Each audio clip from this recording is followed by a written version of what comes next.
ਸਤਿ ਸ਼੍ਰੀ ਅਕਾਲ, ਤੁਸੀਂ ਦੇਖ ਰਹੇ ਹੋ ਸਾਂਝਾ ਟੀਵੀ। ਮੈਂ ਹਾਂ ਤੁਹਾਡੇ ਨਾਲ ਅਰਸ਼ਦੀਪ ਤੇ ਤੁਹਾਡਾ ਸਾਰਿਆਂ ਦਾ ਇਸ ਖਾਸ ਪੇਸ਼ਕਸ਼ ਦੇ ਵਿੱਚ ਸਵਾਗਤ ਹੈ।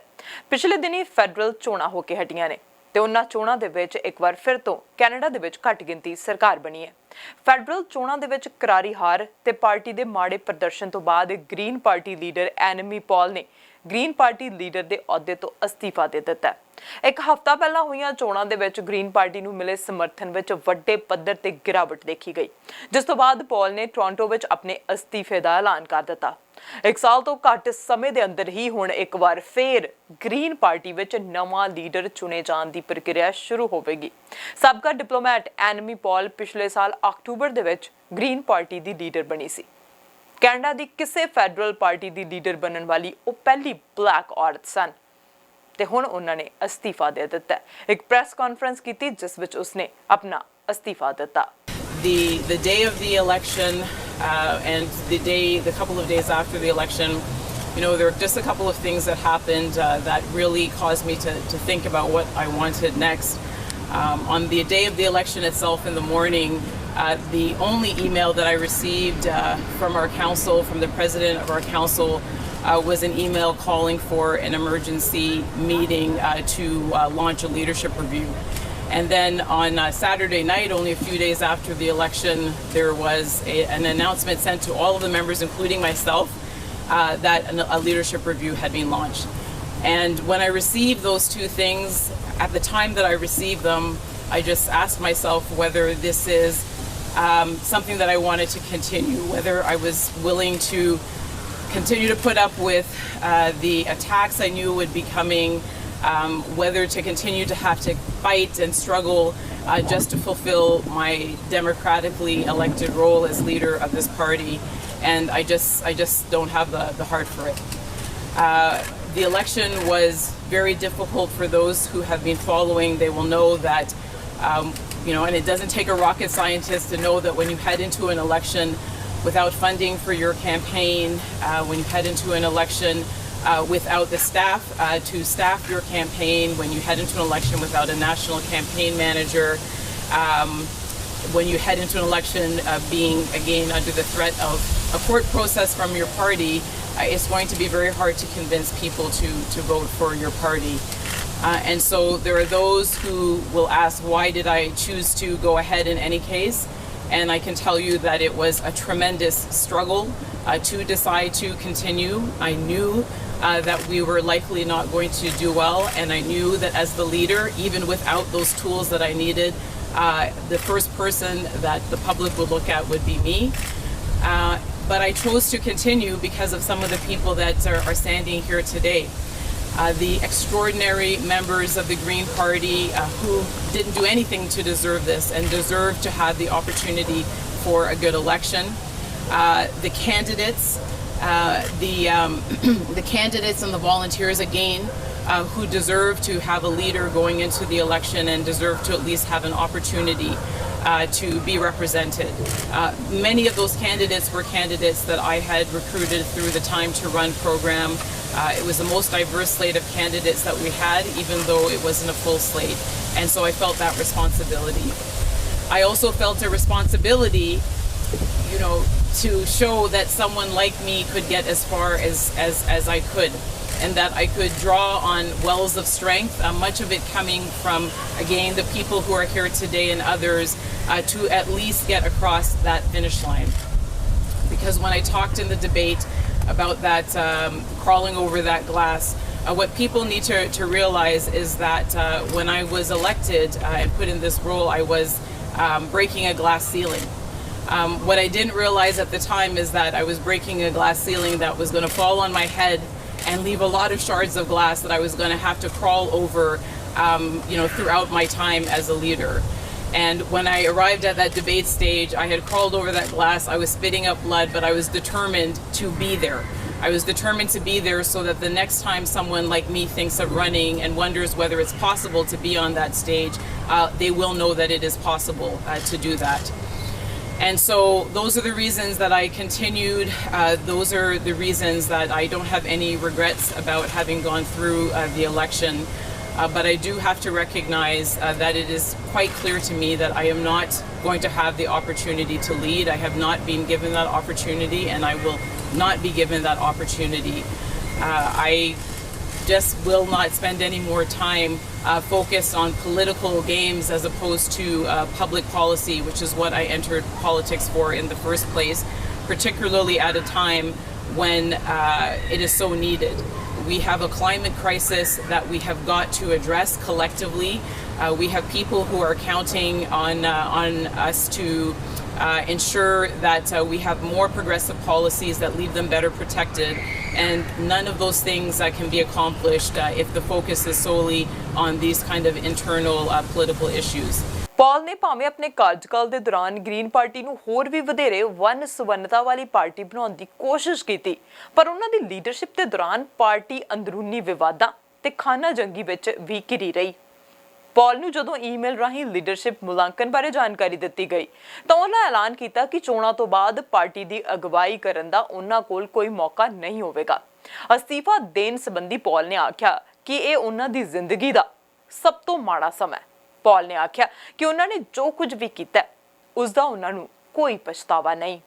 This was always about service, and I have been outside of politics for most of my life, and so I know that there are other ways to serve. And for all of those people who are disappointed, for all of the supporters who wrote and asked me to please continue, please know that this was not easy.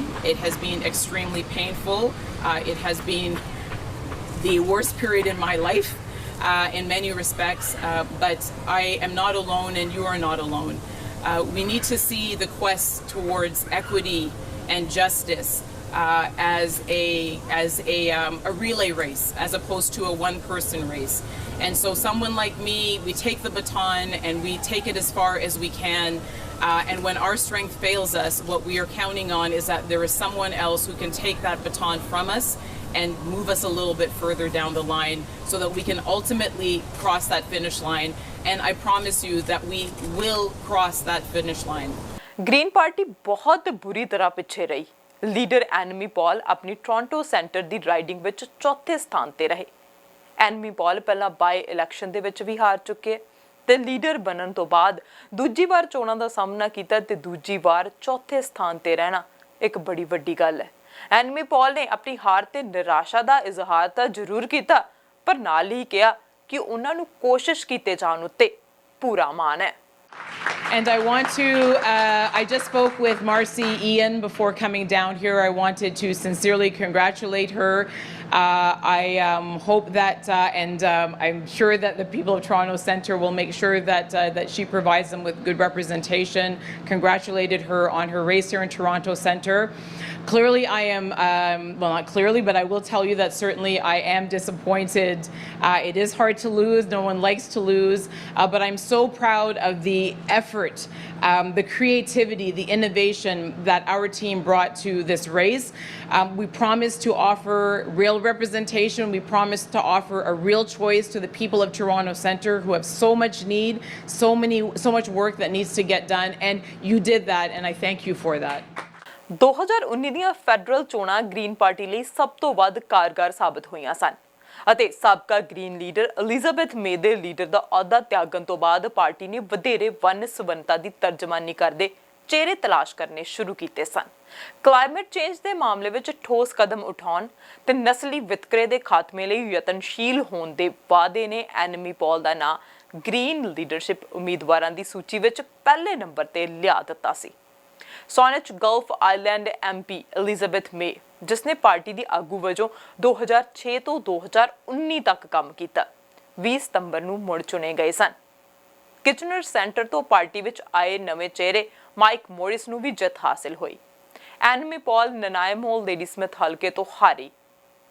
ਪੌਲ ਨੇ ਇਹ ਵੀ ਆਖਿਆ ਕਿ ਜਦੋਂ ਤੁਸੀਂ ਚੋਣਾਂ ਵਿੱਚ campaign ਚਲਾਉਣ ਦੇ ਲਈ ਫੰਡਸ ਤੋਂ ਬਿਨਾਂ, ਤੁਹਾਡੀ ਕੈਂਪੇਨ ਲਈ ਸਟਾਫ ਤੋਂ ਬਿਨਾਂ, ਨੈਸ਼ਨਲ ਕੈਂਪੇਨ ਮੈਨੇਜਰ ਤੋਂ ਬਿਨਾਂ ਤੁਹਾਡੀ ਹੀ ਪਾਰਟੀ ਵੱਲੋਂ ਤੁਹਾਡੇ ਉੱਤੇ ਕਾਨੂੰਨੀ ਕਾਰਵਾਈ ਕਰਨ ਦੀ ਧਮਕੀ ਨਾਲ ਚੋਣ ਲੜਨ ਲਈ ਮੈਦਾਨ ਵਿੱਚ ਉਤਰਦੇ ਹੋ ਤਾਂ ਲੋਕਾਂ ਨੂੰ ਆਪਣੀ ਹੀ ਪਾਰਟੀ ਲਈ ਵੋਟ ਕਰਨ ਲਈ ਮਨਾਉਣ ਵਾਸਤੇ ਬੜੀ ਮੁਸ਼ਕਿਲ ਪੇਸ਼ ਆਉਂਦੀ ਹੈ।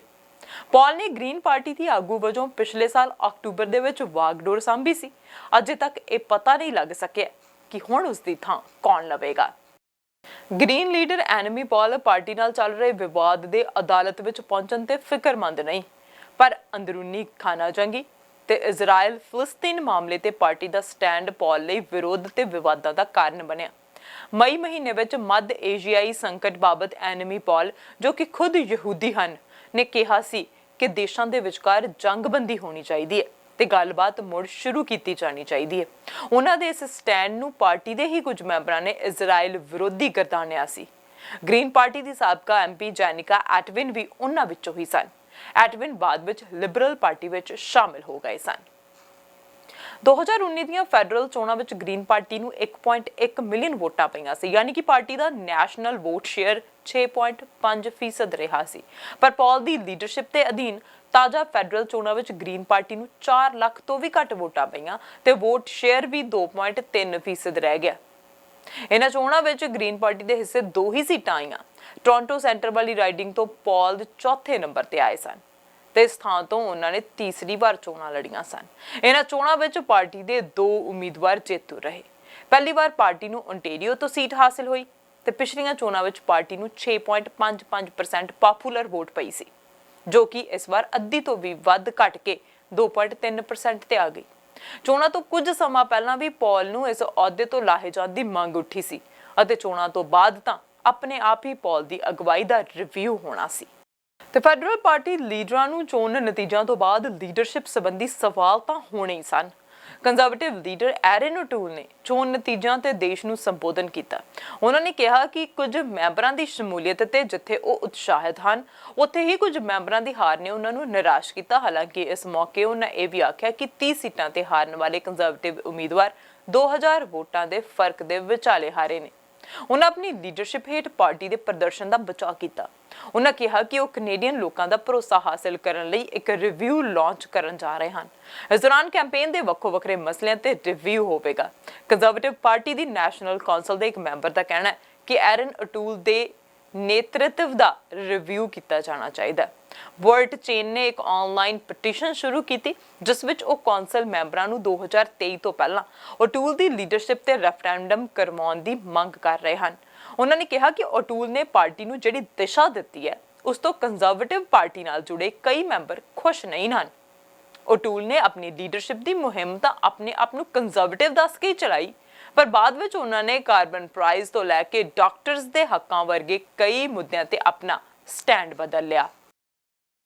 ਤੇ ਹਾਲ ਹੀ ਵਿੱਚ ਹੋਈਆਂ ਸੰਘੀ ਚੋਣਾਂ ਤੋਂ ਪਹਿਲਾਂ ਸੀਟ ਗਵਾਉਣ ਵਾਲੇ ਜਾਂ ਖੜੇ ਹੋਣ ਵਾਲੇ ਸੰਸਦ ਮੈਂਬਰਾਂ ਨੂੰ ਵਿਦਾਈ ਭੁਗਤਾਨ ਵਿੱਚ $3.3 ਮਿਲੀਅਨ ਮਿਲ ਸਕਦੇ ਨੇ। ਕੈਨੇਡੀਆਈ ਟੈਕਸਪੇਅਰ ਫੈਡਰੇਸ਼ਨ ਨੇ ਇੱਕ ਵਿਸ਼ਲੇਸ਼ਣ ਵਿੱਚ ਇਹ ਜਾਣਕਾਰੀ ਦਿੱਤੀ ਹੈ।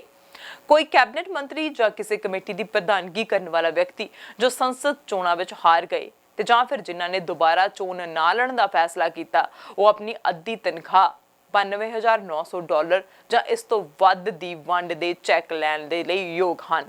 ਫੈਡਰੇਸ਼ਨ ਵੱਲੋਂ ਜਾਰੀ ਅੰਕੜਿਆਂ ਦੇ ਅਨੁਸਾਰ ਇਸ ਸੂਚੀ ਵਿੱਚ 10 ਸੰਸਦ ਸ਼ਾਮਿਲ ਹਨ, ਜਿਨ੍ਹਾਂ ਨੇ ਹਾਊਸ ਆਫ ਕਾਮਨਸ ਵਿੱਚ 2 ਸਾਲ ਤੋਂ ਘੱਟ ਸਮਾਂ ਸੇਵਾ ਕੀਤੀ।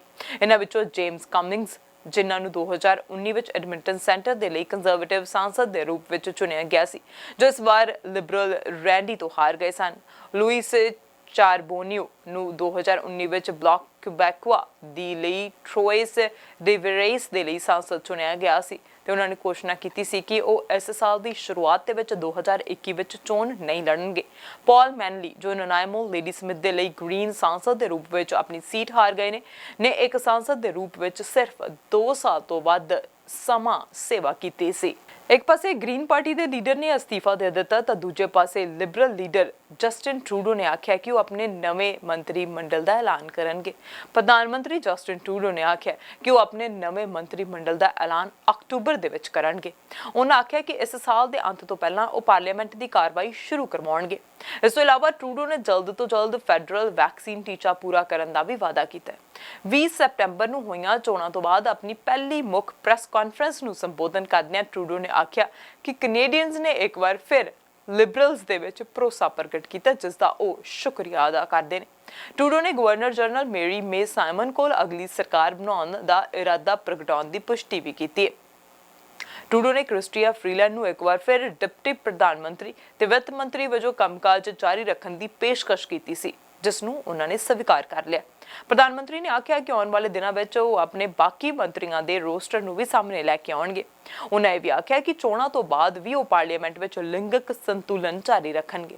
ਉਹਨਾਂ ਆਖਿਆ ਕਿ ਵਿਦੇਸ਼ ਦਾ ਦੌਰਾ ਕਰਨ ਦੇ ਚਾਹਵਾਨ ਪੂਰੀ ਤਰ੍ਹਾਂ ਵੈਕਸੀਨੇਟਡ ਕੈਨੇਡੀਅਨਸ ਨੂੰ ਇੰਟਰਨੈਸ਼ਨਲ ਵੈਕਸੀਨ ਪਾਸਪੋਰਟ ਮੁਹੱਈਆ ਕਰਵਾਇਆ ਜਾਵੇਗਾ।